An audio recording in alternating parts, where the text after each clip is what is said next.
Bismillahirrahmanirrahim.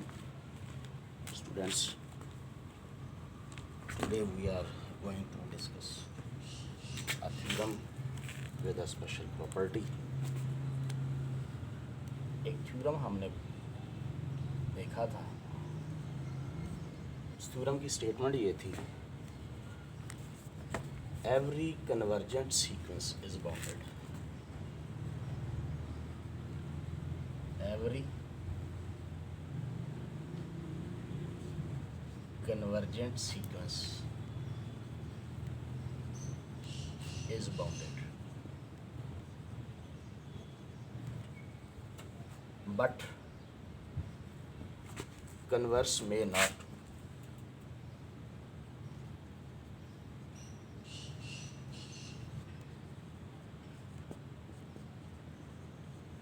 इससे क्या मतलब लिया था?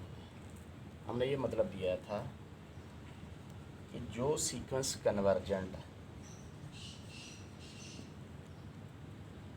कन्वर्जेंस इम्प्लाइज बाउंडेड, वो बाउंडेड भी होगा. ये बात ट्रू है, मगर इसका कन्वर्स जो है वो ट्रू होना ज़रूरी नहीं. ये ज़रूरी नहीं कि हर बाउंडेड कन्वर्जेंट हो. अब हमने यहाँ ये सोचना है कि खाली बाउंडेड हो तो कन्वर्जेंट ज़रूरी नहीं. तो अब बाउंडेड में ऐसी कौन सी प्रॉपर्टी का इजाफा कर दिया जाए फिर कन्वर्जेंट हो जाए. तो इसका मतलब है इसमें प्लस किसी और प्रॉपर्टी को, किसी और फीचर को इसमें शामिल करना पड़ेगा, तब वो कन्वर्जेंट हो जाएगी. अच्छा, अब वो फीचर ऐड करने से पहले हम एक डेफिनेशन देखना चाहेंगे, फिर हम इस पर वापस आते हैं. वो डेफिनेशन है जी हमारे पास, नॉन इंक्रीजिंग सीक्वेंस क्या होता है? नॉन इंक्रीजिंग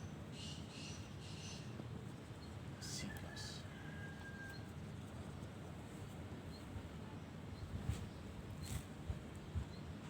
ऐसा सीक्वेंस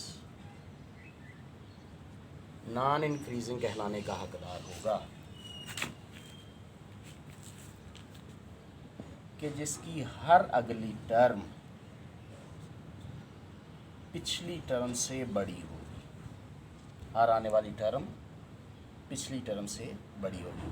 फॉर ऑल एन की हर वैल्यू के लिए. ये हम क्या कहेंगे इसे? Non decreasing. तो नॉन इंक्रीजिंग की शर्त मैं दोबारा लिखता हूँ. If a N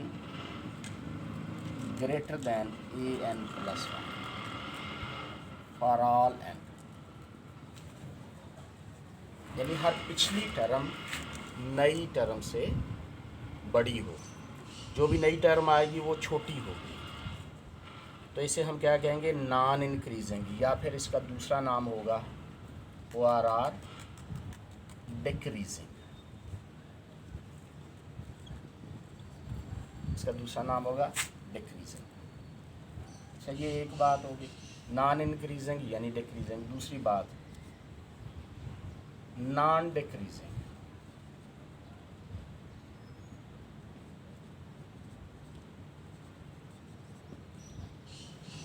non decreasing का दूसरा नाम होगा हमारे पास O R are increasing.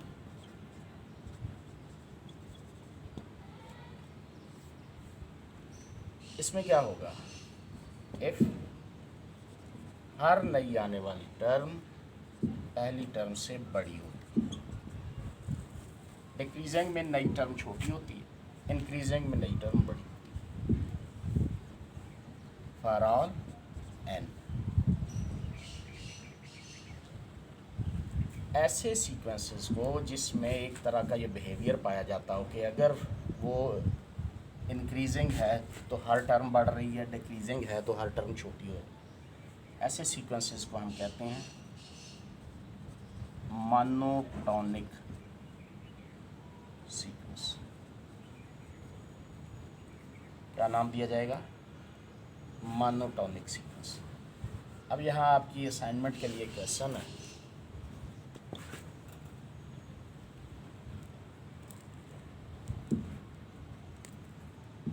check whether the sequence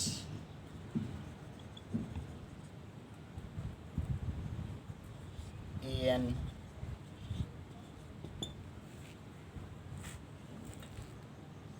natural log n over n is monotonic। क्या ये मोनोटॉनिक है या नहीं है, ये आपका क्वेश्चन है जो कि आपने चेक करना। अब हम उस थ्योरम की तरफ आते हैं जिसकी हमने बात की थी। क्या हमारी बात हुई थी कि convergence implies boundedness, but bounded का कन्वर्जेंट होना ज़रूरी नहीं। अब इसमें हम एक फ़ीचर शामिल कर लेंगे, इसमें फ़ीचर शामिल करेंगे। वो चीज़ थ्योरम के रूप में सामने आएगी। Every bounded and monotonic sequence is convergent.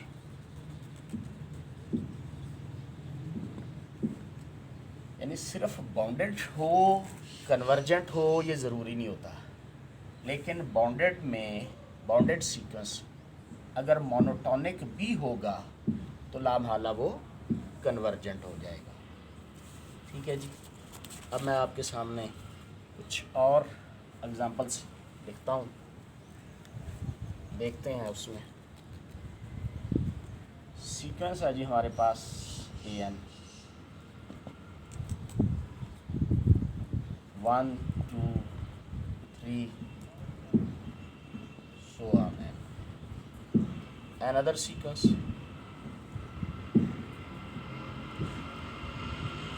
bn sequence 1 by 2 2 by 3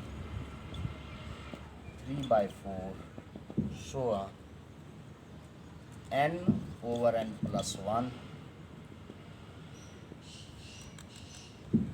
और एक और सीक्वेंस है cn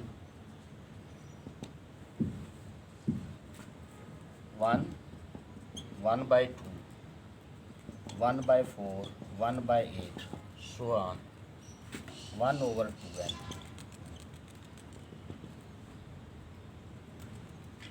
एक और सीक्वेंस है जी bn 3 3 3 3 और एक लास्ट सीक्वेंस en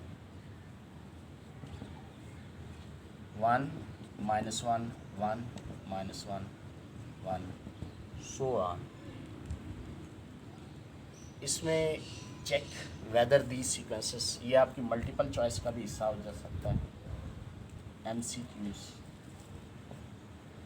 इसमें कौन सा इंक्रीजिंग है कौन सा डिक्रीजिंग है, किसे आप मोनोटॉनिक कहेंगे और कौन सा मोनोटॉनिक नहीं होगा, ये हमारा मल्टीपल चॉइस का हिस्सा हो सकता है।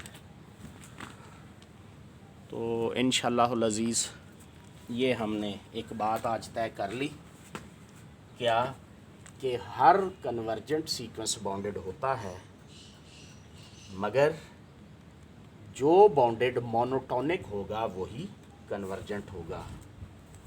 अब इसमें मैं आपके लिए एक दो क्वेश्चन छोड़ देता हूँ ताकि आप इसको हल करके देख लीजिएगा।